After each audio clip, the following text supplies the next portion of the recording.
Ladies and gentlemen, good day and welcome to AXISCADES Technologies Limited Q1 FY24 earnings conference call.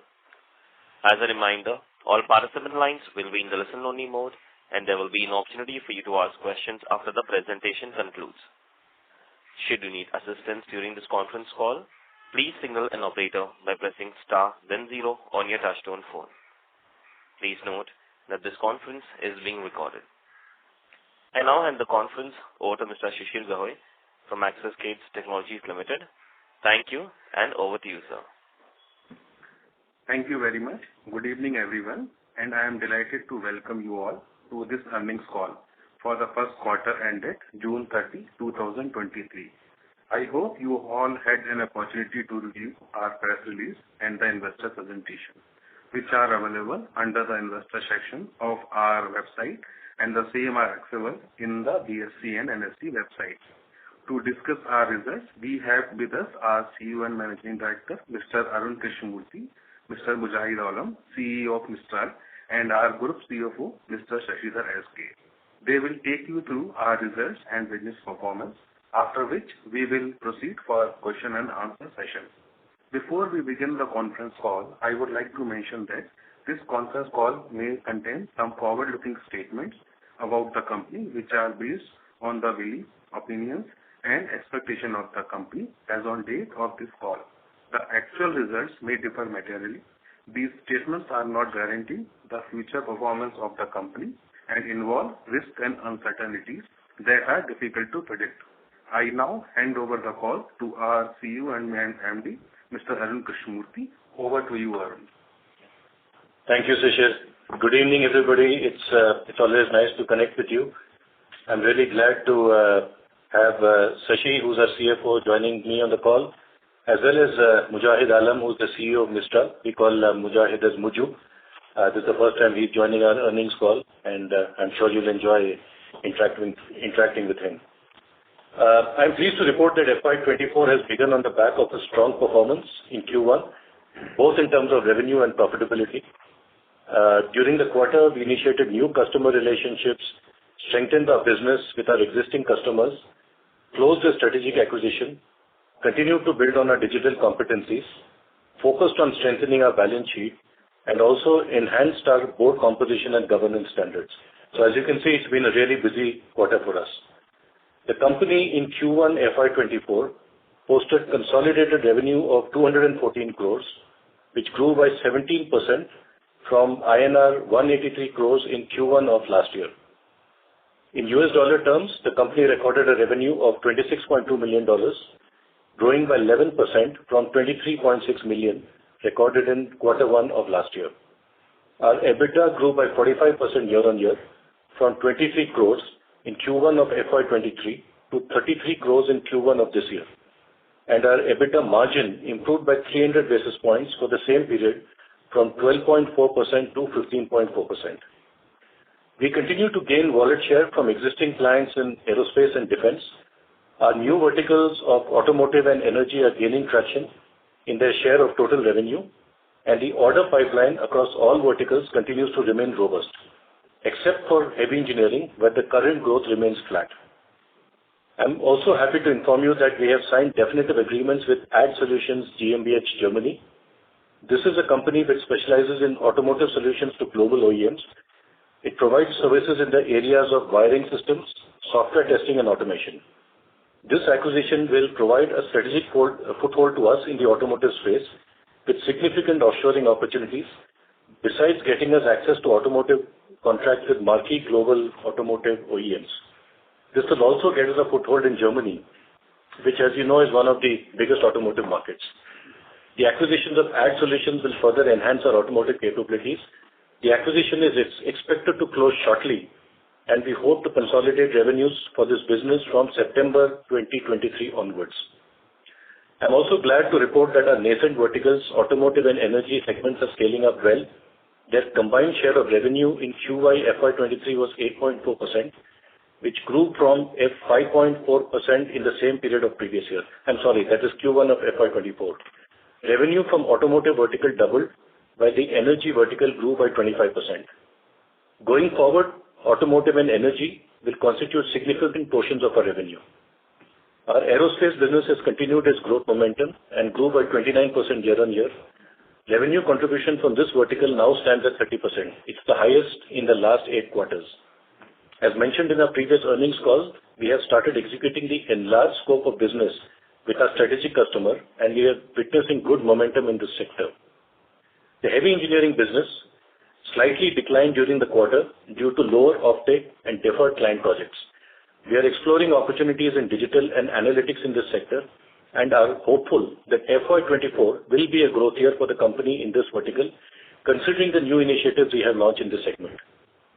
The products and solution business representing our defense vertical grew by 20% over the previous year, recording revenues of 62 crores, contributing 29% of our total revenue. While the revenue from Mistral grew by 30% year-on-year, AXISCADES Aerospace and Technologies experienced a degrowth of 23% year-on-year. And this is due to delays in certain inspections and approvals, which we expect will happen subsequently. However, despite lower revenues, both Mistral and AXISCADES Aerospace recorded healthy profitability during the quarter. On the operations front, the company is currently implementing Project Resonance to realign the policies and practices of the parent company and our subsidiaries as one AXISCADES in order to bring about a high-performance culture in the organization. We have also effected certain changes and redeployed a global senior leadership team to prepare us for the next level of growth in various geographies. We continue to make significant investments to build our digital capabilities, which is critical to de-risk our business and improve our margin profile, even though it may compromise our short-term margins. As already reported, the company is taking steps to strengthen this balance sheet and has just concluded the refinancing of the high-cost borrowing for Mistral acquisition, which will reduce our finance costs significantly. With respect to governance, we are privileged to report that Dr. S. Christopher has joined our board as non-exec, non-independent director. Dr. Christopher served as Secretary, Department of Defense, Ministry of Defense, Government of India, and as the Chairman of DRDO, Director of Center for Airborne Systems, Group Director at Electronics and Radar Development Establishment, which is LRDE, and is presently engaged as a Professor of Practice in the Department of Electrical Science at the Indian Institute of Technology, Madras. He is also the recipient of many accolades and rewards. The company stands to immensely gain from his experience and expertise in the technology and the defense space, and especially in the defense domain. To conclude, in FY24 and beyond, our focus is to build a well-governed and sustainable company with consistent growth and profitability by relentlessly delivering world-class and cutting-edge engineering and technology solutions and products to our global clients. I now request Muju to give you an update on the Mistral business. Thank you, Arun. I am delighted to be part of this earnings call and report. Sir, sorry to interrupt you. You are sounding a little distant. Okay. I'll come to It's a mute. It's not. Okay. Welcome.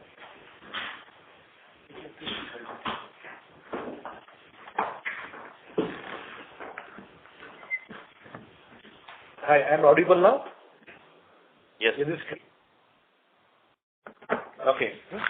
And thank you, Arun. I'm delighted to be part of this earnings call and report for FY24 Q1 performance of Mistral Solutions.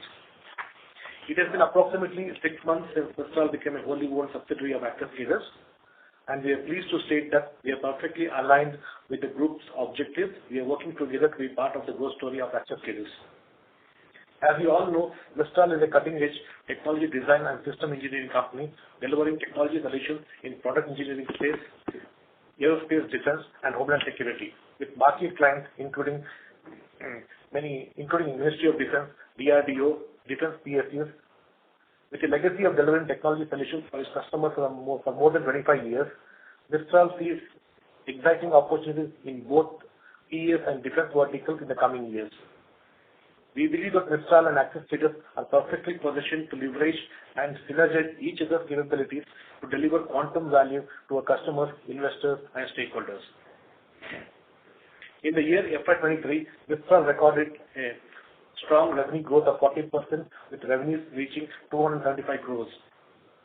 In Q1 of FY24, despite a weak quarter from product engineering services, we achieved a year-on-year growth of 30%, increasing from 56 crores to 72 crores. The defense business contributed 41 crores, while the PS business accounted for 31 crores. We are pleased to report an EBITDA of INR 14 crores in Q1 of FY24 compared to 7 crores in the same period of the previous year. The EBITDA margin also saw significant improvement, reaching 19% with an expansion of 700 basis points from the 12% recorded in Q1 of FY23. We are happy to note that defense order pipeline remains robust, with Mistral entering the production phase of earlier developed prototypes for various defense programs. Production orders offer higher margins compared to development orders. In Q1 of FY24, Mistral delivered approximately 15 crores of production orders compared to 35 crores for the entire FY23. In product engineering space, we continue to add global logos with strong growth potential. The Indian government initiatives and policies promoting Make in India in the defense electronics and semiconductor industry will open new opportunities for Mistral. Additionally, our proven track record in engineering design services for global OEMs gives us a competitive edge and advantage in the semiconductor space, as global semiconductor companies are increasingly outsourcing the design and engineering tasks. Furthermore, the collaboration between DRDO and private defense companies in the form of DCPP, that is Design Cum Production Partners, has opened up new opportunities for Mistral in technology development and quick deployment. In summary, we are optimistic about the opportunities developing in both the verticals, and our integration with AXISCADES will bring about incremental growth in revenue and profitability for both entities in the coming years. Now I invite our Group CFO, Mr. Shashidhar, for an overview of the financial results. Thank you, Muju. Are you able to hear me, Nachiket? Yes, sir, we can hear you. Good evening to everyone, and I once again welcome you all to this earnings call. I'm delighted to report that in Q1 of FY24, we have continued our journey to improve revenue and profitability quarter on quarter. As has been explained by Arun and Muju, we are in the midst of exciting developments in the industry as well as in the company, in the ERD, semiconductor, embedded technology and defense segments. We are well positioned to harness these opportunities and deliver growth and value to our customers, investors and stakeholders. The company has been consistently expanding its footprint in the last several quarters, both in existing verticals and new verticals, such as automotive and energy, and adding strategic logos in each of these verticals. The company is making considerable investments in digitalizing revenues and automating costs in order to expand revenues and enhance profit margins. The company's inorganic growth strategy is aimed at augmenting competencies and capabilities and further enhance our global ambitions, which will fuel our future growth of AXISCADES Group. As reported by Arun, the company has achieved INR 210 crores plus of consistent revenues in the previous 3 quarters and has increased the monthly revenue run rate by 22% as compared to Q1 of FY23. In Q1 of FY24, the company recorded consolidated revenue of INR 214 crores and grew year-on-year by 17%, while there was a marginal revenue degrowth of 4% sequentially due to softness in heavy engineering, PS and lumpiness in the defense revenue. However, the company is currently having a healthy order book to deliver on the revenue objectives for the FY24. The company's strategy to reduce customer concentration risk by diversifying into new verticals and developing strategic logos is bearing fruit. Business from other than top 10 customers grew by 39% year-on-year to INR 50 crores in Q1 of FY24 from INR 36 crores in Q1 of FY23. This is expected to gather pace in the coming periods. And coming to profitability, EBITDA, excluding other income for Q1 of FY24 is at INR 33 crores, up by 45% from Q1 of FY23, which was at INR 23 crores. The EBITDA also grew sequentially by 10% from the normalized EBITDA of 30 crores in Q4 FY23. If you remember, in the last earnings call, we reported that of the EBITDA of INR 44 crores, which was reported in Q4 of FY23, the normalized EBITDA was 30 crores after removing the one-time net benefit of INR 13 crores due to the COVID relief and other expenses which were recorded in Q4 of FY23. The consolidated EBITDA margin is at 15.4%. compared to 12.4% in Q1 of FY23, which has shown an improvement of 300 basis points year-on-year. EBITDA margins improved by 170 basis points sequentially against the normalized EBITDA margin of 13.7% in Q4 of FY23. The EBITDA margins are maintained despite significant investments in human resource in yet to be margin accretive digital team and the recruitment for the new logos and new verticals which are yet to achieve critical mass. The consolidated PAT in Q1 of FY24 stands at INR 5.7 crores as compared to a PAT loss of INR 31.7 crores in Q1 of FY23 after taking the exceptional charge of INR 44 crores.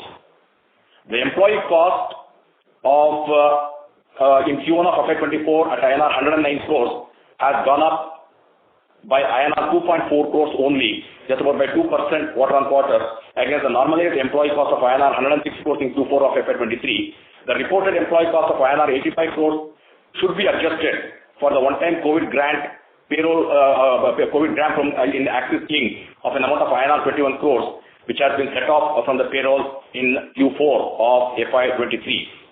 As has been reported, the company has refinanced high-cost debt of INR 210 crores in Q1 of FY24. The finance cost of INR 20.1 crores, INR 6.7 crores pertain to cost incurred due to prepayment. Considering the interest savings of around INR 2 crores per quarter from refinancing, the finance cost should moderate to around 11 to 12 crores per quarter from what is reported in Q1 of FY24 of 20 crores at current levels of borrowing. That will start kicking in from Q2 of FY24.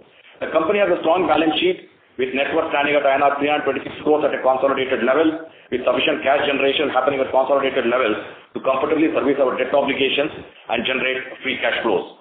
We are happy to report that CARE has upgraded the credit rating of the company to BBB plus stable from the earlier BBB. We are confident of further upgrades in the coming quarters. The company is also strengthening its governance process with a global controller taking charge to deliver on internal controls, risk and corporate governance mandate for the entire group. To conclude, in the last several quarters, the company has been largely successful in setting up on the path of sustainable growth and profitability and strengthening the balance sheet, and we are confident of building on this momentum in FY24 and beyond. Thank you, and we will now open the floor to questions. Thank you very much. We will now begin the question and answer session. Anyone who wishes to ask a question may press star and 1 on their touchtone telephone. If you wish to remove yourself from the question queue, you may press star and 2. Participants are requested to use handsets while asking a question. Ladies and gentlemen, we will wait for a moment while the question queue assembles. Participants, you may press star and 1 to ask a question.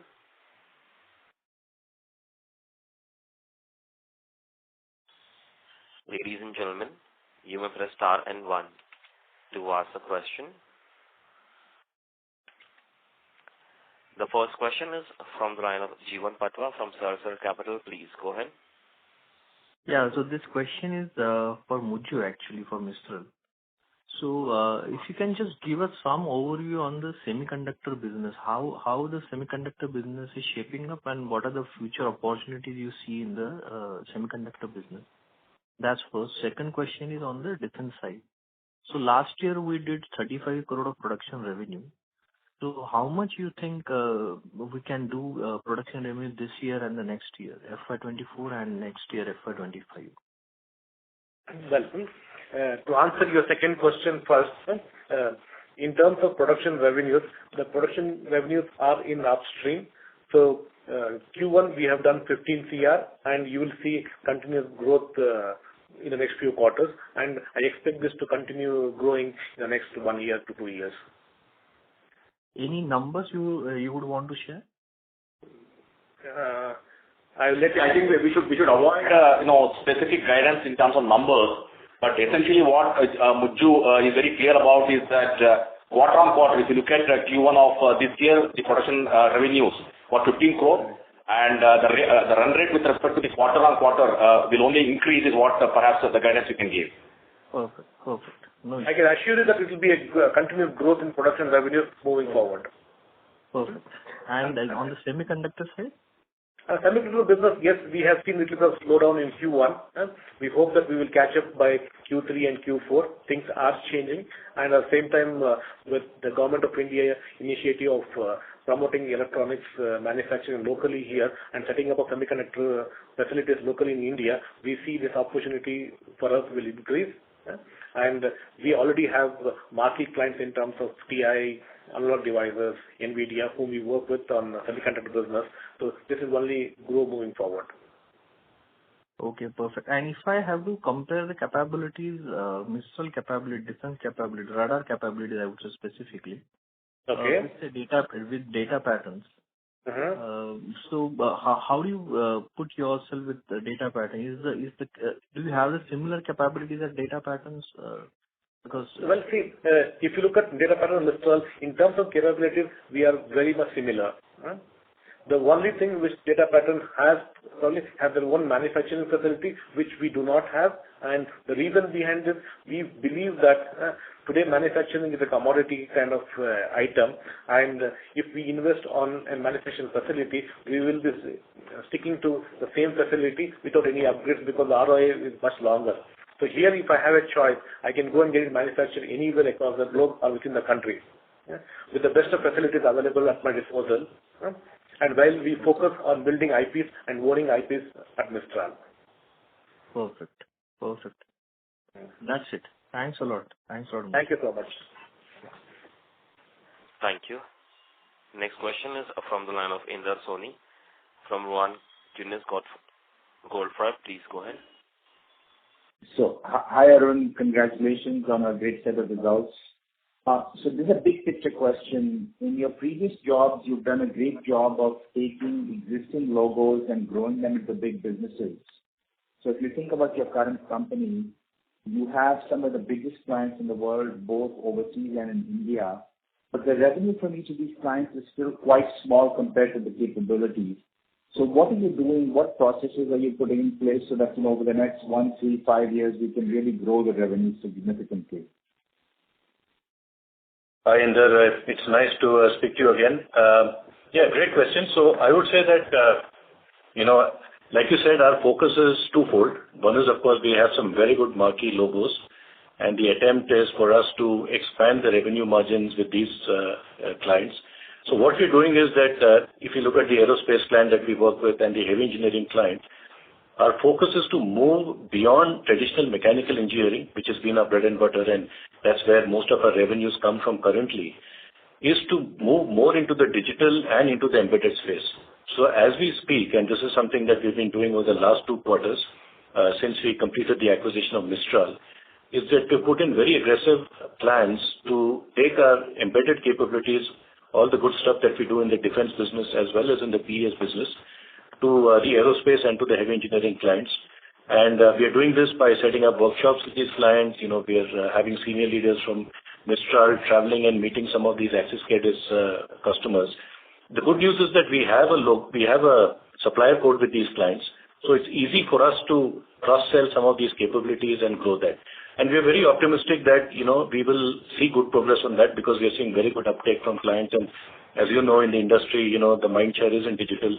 A lot of the revenues are being spent on embedded and digital. So we believe that's the right strategy. Having said that, growing new clients in the new verticals of automotive and energy is a big focus as well as growing semiconductor, which, comes in through the Mistral acquisition. So again, in these areas, we are looking at how we can build in deep domain capabilities. We are building a partnership ecosystem of partners so that we can penetrate and, we can be more relevant to these clients. So the new business part of it and the new logos is something that's equally important. And like I mentioned in the previous earnings calls, we want to grow the number of strategic accounts because the growth should actually come from strategic accounts rather than from, a whole slew of accounts. We want to be relevant to a set of accounts, a smaller set of accounts which are strategic to us, and then we sort of grow from there. Great. Can you also talk about two areas? So one, automotive with your new acquisition in Germany. Can you give us some more color on that? And then with Mistral, you had talked about how, you're going to increase the amount of production. You might not do it yourself, but the amount of things being produced will grow. Maybe Muju can talk about it, maybe you can talk about it. So what does the pipeline look like over the next, 1-2 years for things that are going to move from sort of single piece design prototype to larger scale production in Mistral? Yeah. So let me take them one by one. So as far as Ad Solutions is concerned, they have really good capabilities in wiring harness as well as software testing, and these are areas which are growing very rapidly.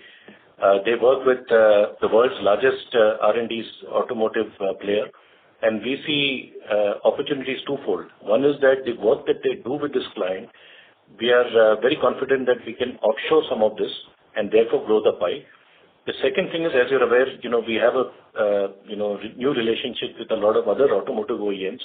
So we're very confident that we can take the capabilities that Ag Solutions has to these other customers. And some of the work that they do in Germany is cutting edge. So it is relevant across legacy OEMs as well as some of the new age OEMs who sort of operate in the EV space. And software testing is really the area which is growing because most of the investment in automotive is happening on ADAS, is happening on connectivity, on infotainment.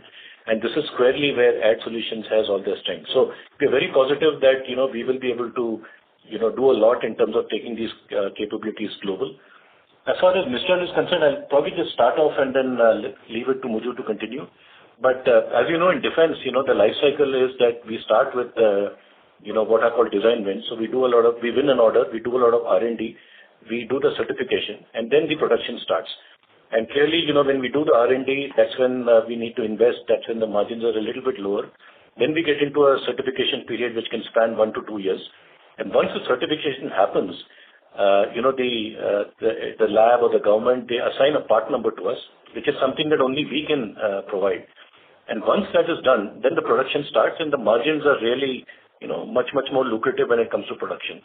So I think with Mistral, we are now entering a wave of production over the next 4 to 5 years, I would say. So like we said, whole of last year, we did 35 crores of production. In quarter one itself, we done 15 crores. Like Muju said, every subsequent quarter, this run rate is going to get better. I don't want to get into specifics in this, but the pipeline that we have is pretty huge, and we hope to, I would say, increase the production revenue significantly, certainly in FY24, but FY25 will be better than FY24, and the same goes for FY26. I don't know if you want to add anything there, Muju. Well, I just want to add one more point. See, whatever Arun spoke about was the design wins which we already have, which are going into production. At the same time, where I am coming from here, there's one more new initiative which the Government of India or the DRDO have taken, wherein in the past, all production orders were either routed through one of the PSUs like BEL or HAL. But today that scenario is changing, wherein they are encouraging private partnership to design, develop and produce the final equipment. So this will throw up more opportunities for companies like Mistral. Wherein a portion of design could have been done by Mistral, some with DRDO, some with some ex company, but the responsibility of putting all this together will be with one individual. So this will definitely increase revenues going forward. So last question from my side, and this is for Muju. Semiconductor revenue, yes, I know it's a little bit cyclical, it goes up and down, just like defense. But can you tell us in Mistral, what are your capabilities? Because if you think about it, semiconductor usage in India is going to grow a lot. Globally also, semiconductor is becoming so important with all this artificial intelligence and everything. So can you tell us what is it that Mistral does in semiconductor and what is the opportunity for you over the near and medium term? Yes, in terms of semiconductor, we work with global OEMs, working with them, building the software and hardware capabilities, doing some evaluation modules and stuff like that. And also we work with very many product companies doing design work on semiconductors. What is the new thing which AXISCADES today is, we are opening our doors to automotive. If you look at the new generation of automotive vehicles, it has got more and more of electronics. So with electronics being used in automotive, we are seeing a totally new segment opening up for us. And traditionally, when we work with semiconductor companies only, now we can work with automotive companies and industrial houses, wherein we bring in electronics into these domains. So this is our growth area. Great, thank you. I'll hand over to the next person. Thank you. Next question is from the line of Dhruv Shah from Ambika Fincap. Please go ahead. Yeah, hi, this is Yashid Shah here. First of all, congratulations on a good set of numbers to the team. And hi, Arun. My question is on, can you give some color on key accounts that you would have added in the ER&D space and the number of clients that we have which are above $1 million, etc. Whatever you can share. Yeah. Hi, Nishid. Good to speak to you again. So we had, like I said, very good progress when it comes to new verticals, both in automotive as well as in energy. And actually, we also had some good additions in PES. Unfortunately, pardon me, but I don't think I'll be able to name some of these clients because of confidentiality reasons, but I can give you a profile of some of them. So in automotive, one of the clients we started work about 2 quarters back is a very large OEM based out of the UK, who makes sport utility vehicles and off-roading vehicles. We also work with one of the largest American OEM players who have a presence in India but also globally. In addition to that, we work with 2 tier 1s. One of them is a Japanese tier 1, again, multi-billion-dollar company, more than 15 billion in revenues. We also have started work with another tier 1, which is UK-based, and we're actually developing some algorithms and things like driver drowsiness systems, etc. So that's the kind of profiles that we have signed up in the automotive space. When it comes to energy, as you're aware, we work with one of the largest tier 1 subsea surface providers. In addition to that, now we are casting a net into the Middle East, and we are looking at starting relationships with, again, some tier 1s and some providers who, I would say, provide their services to some of the largest oil and gas manufacturers in the world, in the Middle East. So that is also looking very positive, and going forward, we feel that we can do a good job on that. In terms of clients, Shashi, can I hand it over to you in terms of the profiles of clients, new clients over 1 million? Yeah. So basically, all of these clients, as I was earlier mentioning, even though they have not actually reached that 1 million mark, all of these are heading out to be strategic logos for us in the next 1 to 2 years' time. But one thing which I can tell you is the pace at which they are growing in terms of our revenue share, as earlier Arun explained and what I just now mentioned. The growth in terms of all these new clients is at a pace of around 40% as compared to Q1 of FY23. And going forward, quarter on quarter, this will continue to accrue in terms of incremental revenue. Yeah, great. So, Arun, my next question is on the capabilities in the ER&D space as well as now the energy vertical.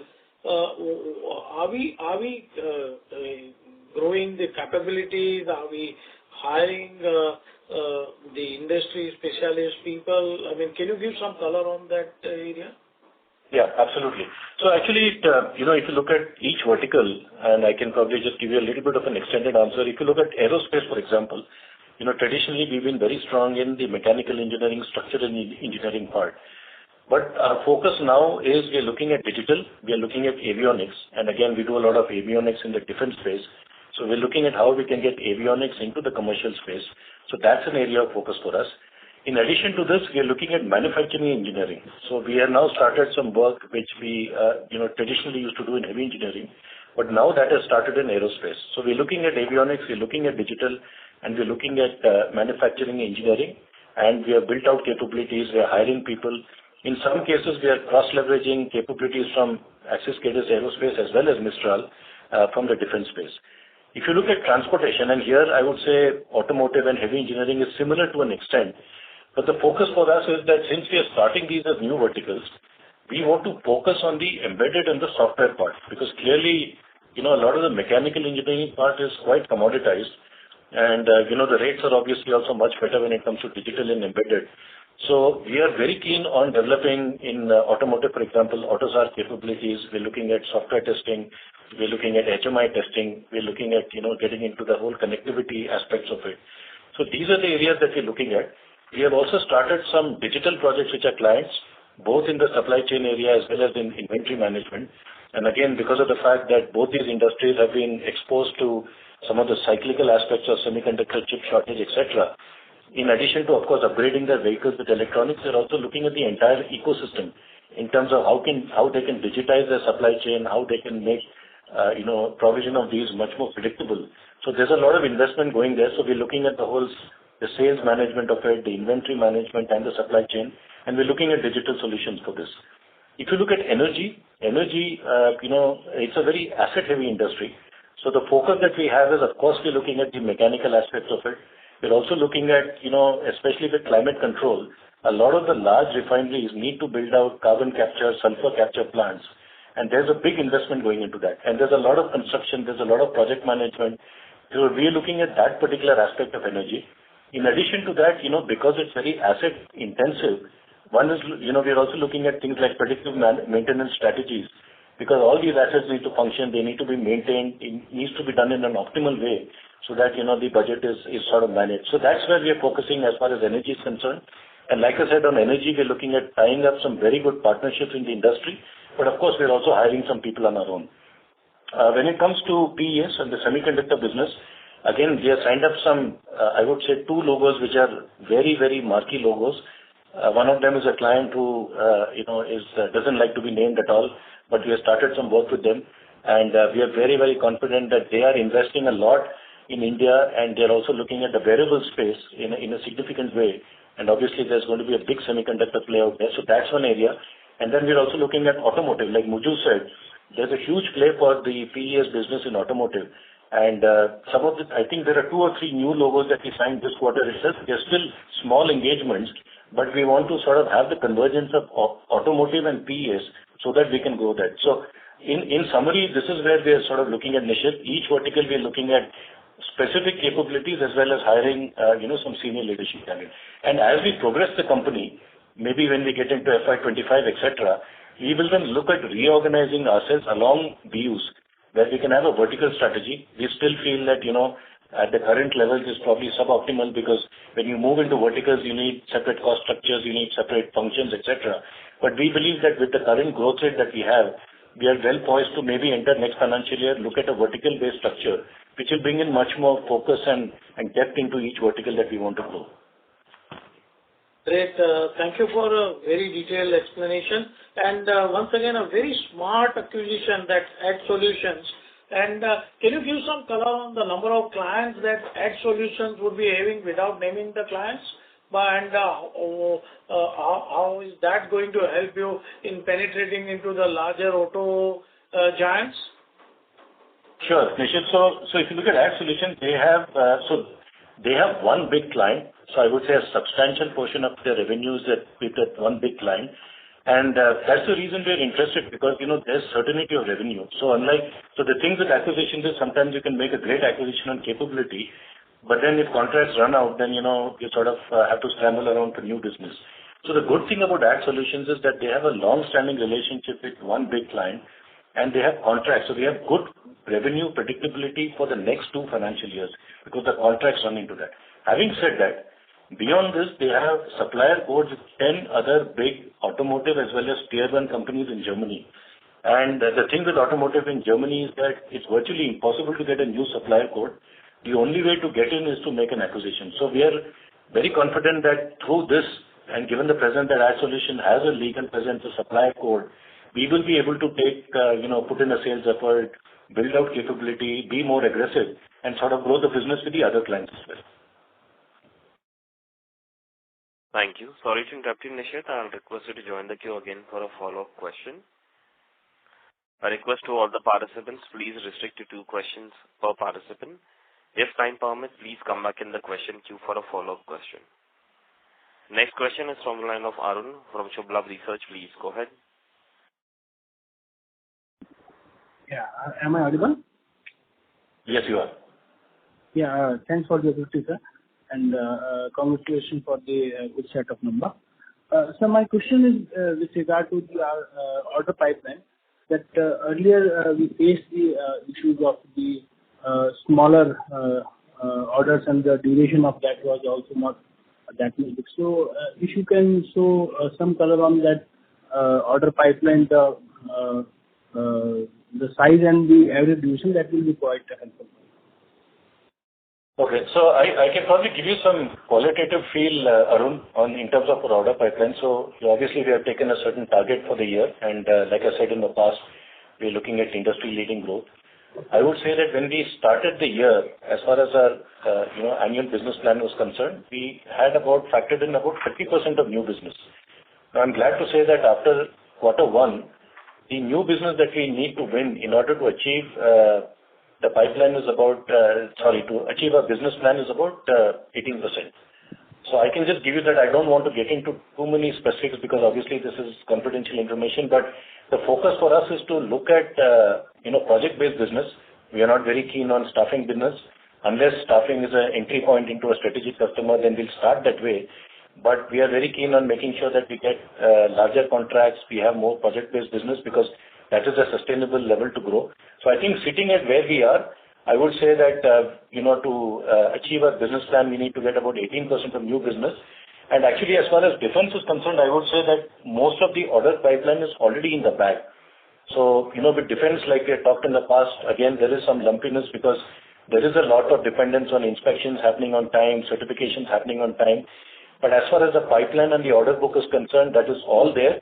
We just have to make sure that, the spillover doesn't happen and we have to sort of try and close it within a certain quarter. But the best way to measure a defense business is a year-on-year basis. And we are very confident that, we have the right revenue profile for the year-on-year growth as far as defense is concerned. Okay, that is quite helpful, sir. And my next question is that in your last CONCAL, you mentioned that you are looking for a partner in Europe or North America to enhance the capability in the automotive segment. So, by the acquisition of Add Solution, whether that purpose will fulfill or we will look for some more opportunities also? Yeah, so Arun, with Add Solution, now we have a partner in Europe with strong capability. So, for the moment, we will not be looking at any more acquisitions in automotive. Okay. Thanks a lot, sir. That's it from my side. Thank you. Thank you. Next question is from the line of Rajendra Shah from Fidelity Management. Please go ahead. Yes, good evening, Arunji. As you grow rapidly, what issues or factors or parameters do you track to make sure that the risk doesn't, make things go out of whack or off track? I mean, just how do you manage risk if something goes wrong?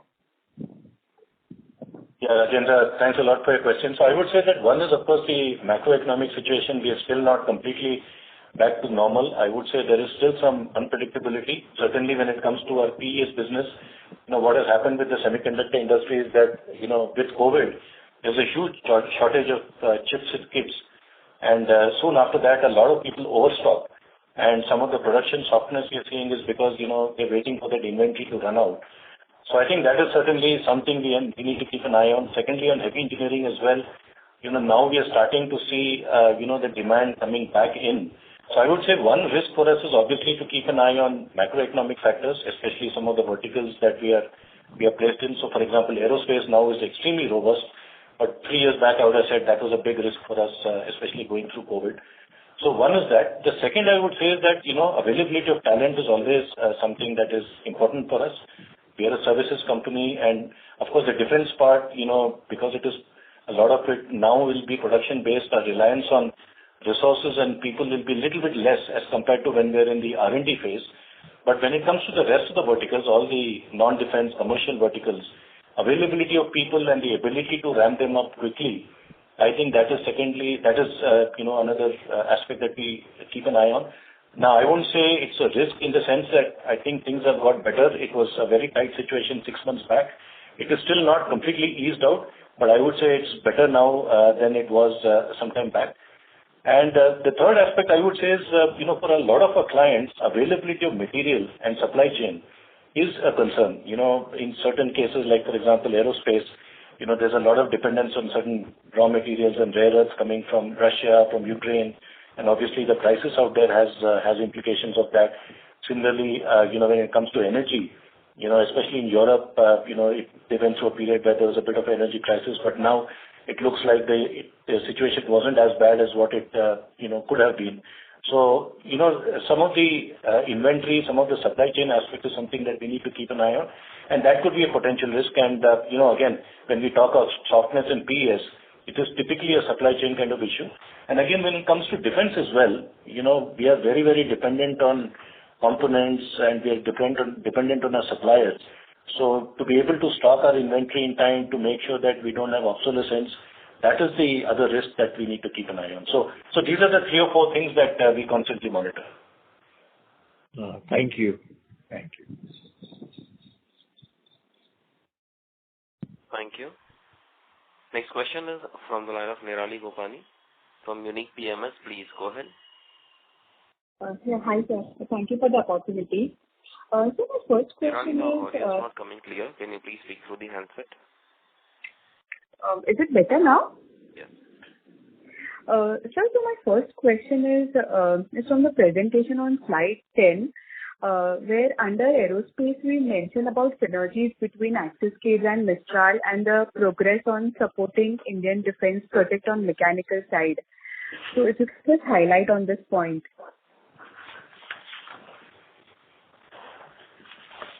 Yeah, I'm just opening the slide. Just give me a second. Yeah. Yeah, so this is basically, we have a lot of capabilities in aerospace, clearly through AXISCADES, where we've been working with a large OEM for the last 14 years. So we understand, structural engineering to a large extent.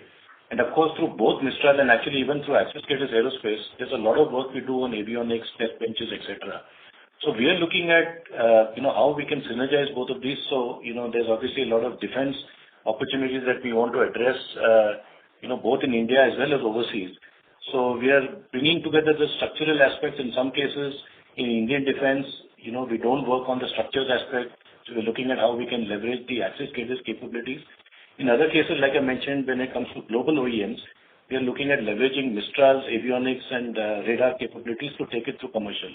So that's really the synergy that we're looking at, how we can take capabilities from each organization into the other and into customers.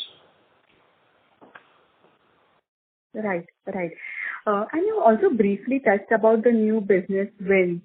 So I just wanted to confirm that you had planned to onboard 4 strategic accounts in FY24, 2 in automotive, 1 in energy, and 1 in oil and gas. So have you started working on that direction, or we have already onboarded them? And what do you mean by these strategic accounts? Like, is it the size of the business that they have to offer, or if you can just share some thoughts? Yeah, no, Nirali, definitely strategic accounts for us is dependent on the size of the business. So for the size of our company, we would say that, when we start a new account, which is strategic, getting to about $3 million annual revenue would classify that to be strategic. So, as we speak, we have 2 automotive clients and we have 1 energy client, and these are accounts that we won in FY23. So it's about 3 quarters now, and, all of them are progressing well.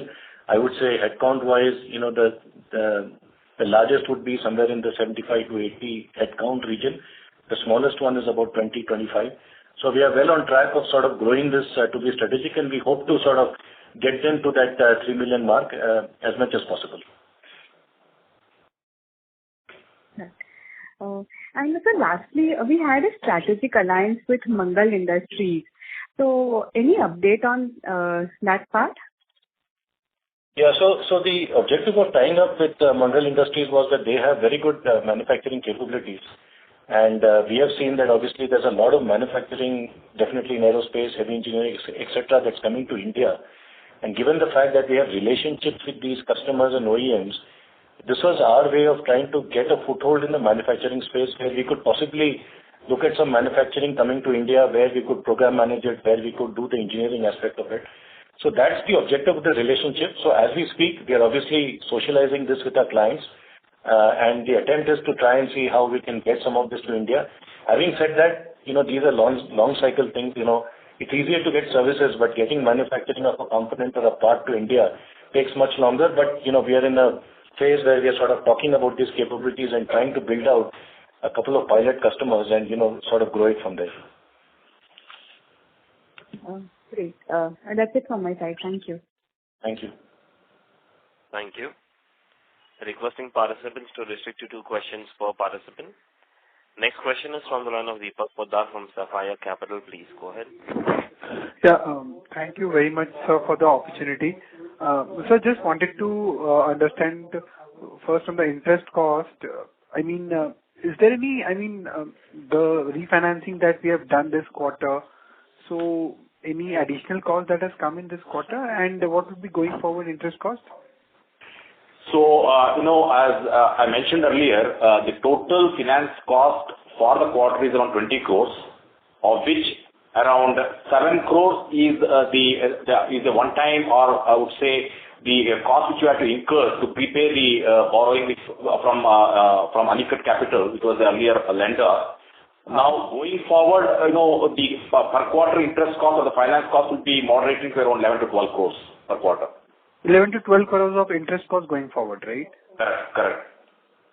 Understood. Fair enough. I understood. And secondly, on the margins front, I mean, you did mention that this product business, you expect it to grow at a much faster rate, right? I mean, even quarter on quarter we should grow.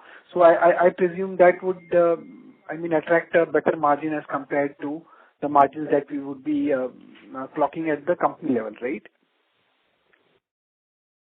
Yes, the defense business, when it gets into the production mode, carries a much higher margin as compared to the prototype, which first comes. Correct. So what would be our aspirational margins that we may look at, let's say next 1 to 2 years? On the defense, I would say business which gets into production could be upwards of say 20% in terms of the EBITDA margin. On an overall basis. You are talking about at an enterprise level? Company level, yeah. Yeah. So we are at about 15.4% as you see. We have been consistently maintaining that margin. And our objective and aspiration is to reach the industry best metrics of around 18 to 19% in the next couple of years. So we need to bridge that gap between 15.5 to about 18 to 19%, and that is the journey which we are currently taking. Correct. And I mean, at the company level, how fast are we looking to grow? I mean, the industry is growing very fast, right? I mean, and we have maintained in the past that we would like to beat the industry. But because of your inorganic acquisition as well, I mean, Mistral coming in and then this ad solution. So the trajectory of, let's say, 15-20% revenue growth for us, I mean, can it go beyond 30-35%? I mean, can we have that kind of trajectory because of the growth that we are seeing in the industry as well as your inorganic acquisitions that we have been doing, right? So any comment on that will be helpful, sir. Yeah, so I'd like to comment on that. So I think the industry average is anywhere in the 15 to 18% range. Mm-hmm. And of course, some companies are given an outlook. I think all we would like to say that we definitely like to grow beyond that rate. I don't want to specifically comment, as you know, we don't give specific guidance on these numbers.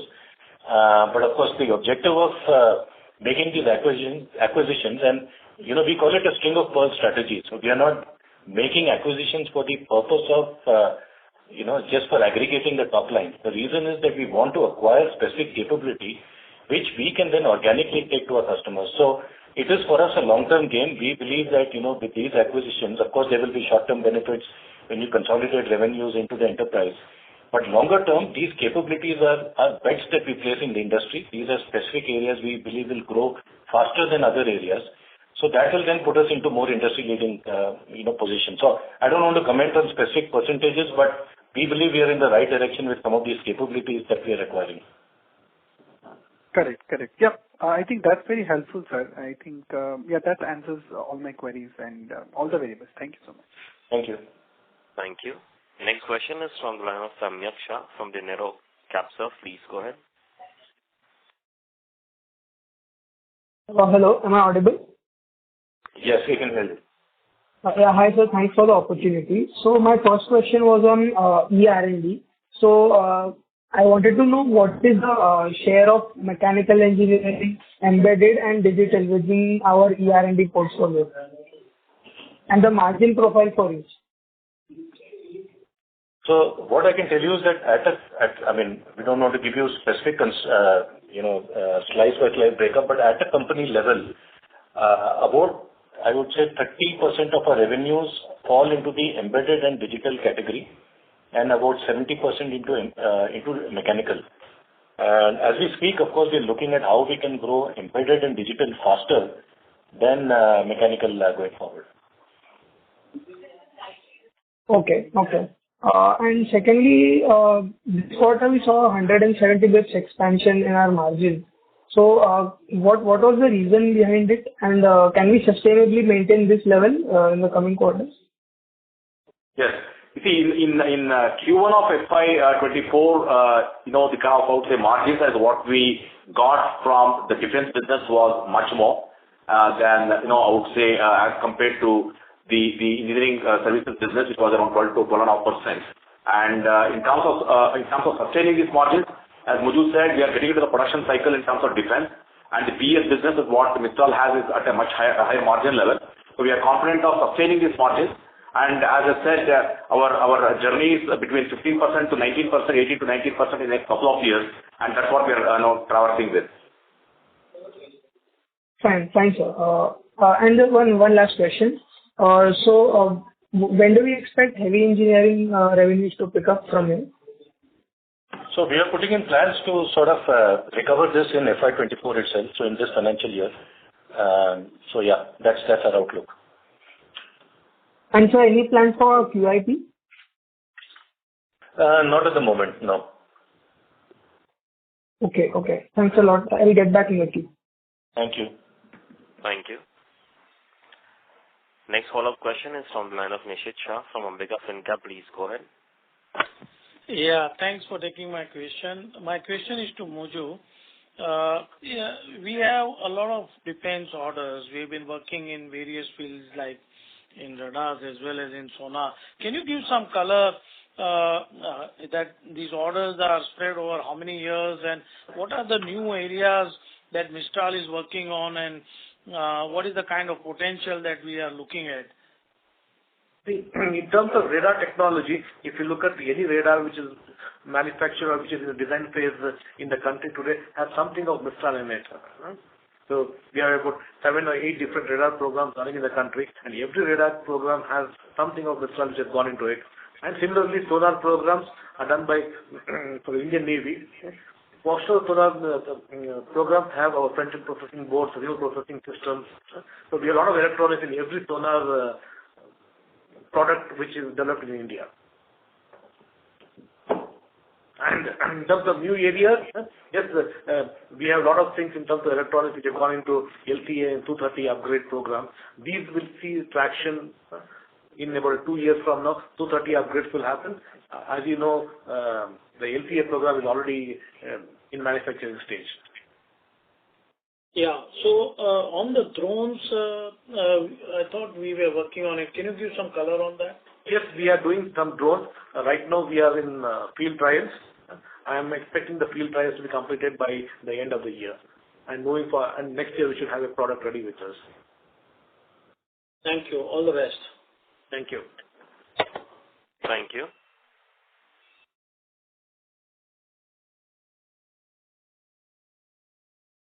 Next question is from the line of Rakesh Roy from Insect Securities. Please go ahead. Hello. Go ahead, Rakesh, you're audible. Yeah. Hi. So hi, sir. My question is regarding your defense vertical. So with the appointment of Dr. S. Christopher as a director, what is our outlook for the next few years? And do we plan on embedding Ad Solutions GmbH to our defense vertical? And if so, how do we plan on going about with it?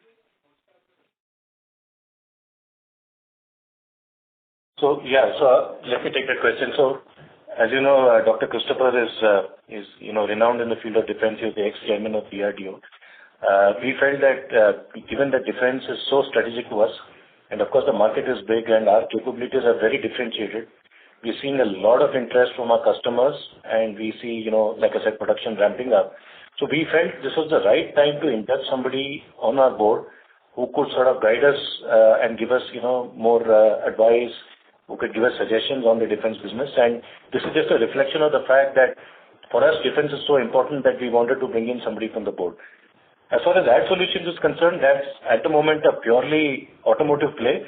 At the moment at least, I don't foresee any synergies with defense. But having said that, famous last words, I don't want to say never again.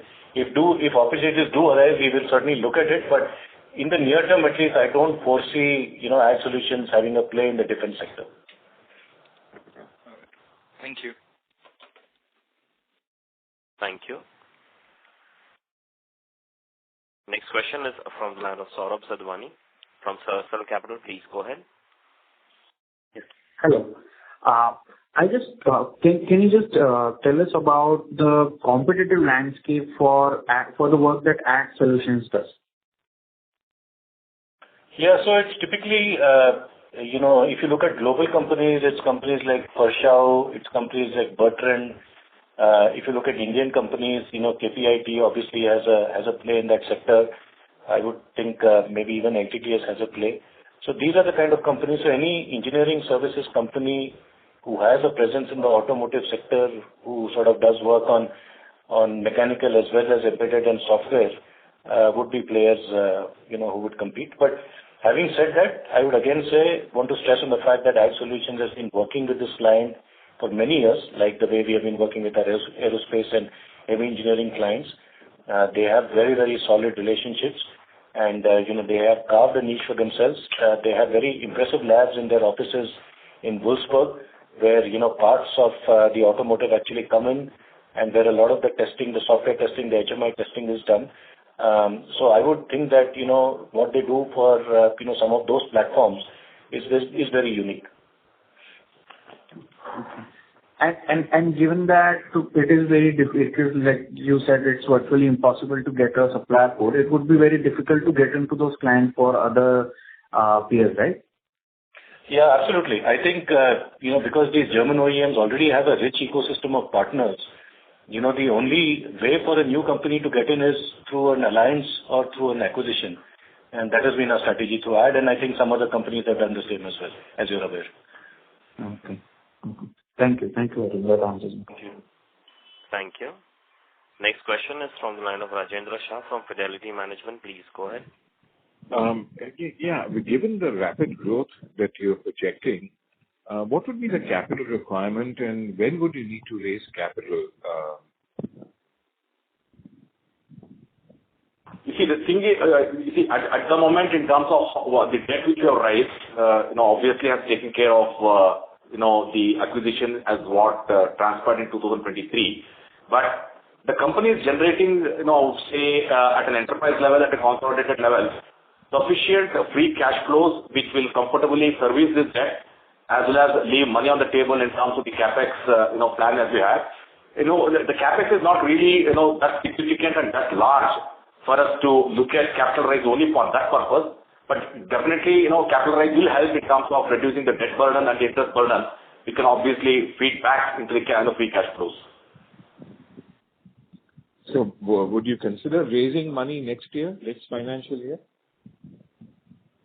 The plan is there. The plan is there in terms of, I would say, raising some amount of primary capital to reduce the debt. I would just put it this way that our focus has been on, one is making sure the company is on a growth path, and secondly that we are an efficient professional organization. So I think we have made good steps in that regard.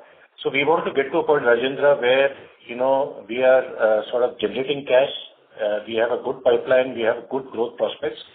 And once we get there, and I think we are well on track, and I think this quarter has been great, and I think we are seeing a good outlook going forward as well. I think sometime in the mid to long term, we will definitely look at raising capital. But I think at the moment our focus is we don't want to get into too many things. We want to make sure that we optimize the organization, put it on a growth path, build a leadership team, get good marquee customers, and then take it to the next level. And do you think that the current price is too low a price to raise capital? I'm sorry, say that again? Is the current share price too low a price to raise additional capital, given the future outlook for the company? I think that we leave it to you guys to decide. You guys are the investors, you are experts at it. But we certainly believe that with better performance, we can certainly improve the market capitalization of the company. Sure. Thank you so much. Thank you. Thank you. Next question is from the line of Mohammed Hassan from Fairdeal Investments. Please go ahead. Yeah, hi. I just wanted to know what could be the possible tax rate for the financial year 24. Can you just repeat that, please? What could be the possible tax rate for the financial year 24? The average would be around 25%. All entities, put together in terms of what we deal with. Okay. Thank you. Thank you. Ladies and gentlemen, that will be the last question for today. And now hand the conference over to Mr. Nachiket Kale for closing comments. Hi. Thanks everyone for connecting on the call today. I'd also like to thank the management for sparing time and answering all the queries today. Orient Capital is the investor relations advisor to AXISCADES. For any queries, please feel free to reach out to us. Thanks everyone. Have a nice day. Thank you. Thank you very much. On behalf of AXISCADES Technologies Limited, that concludes this conference. Thank you for joining us. You may now disconnect your lines. Thank you.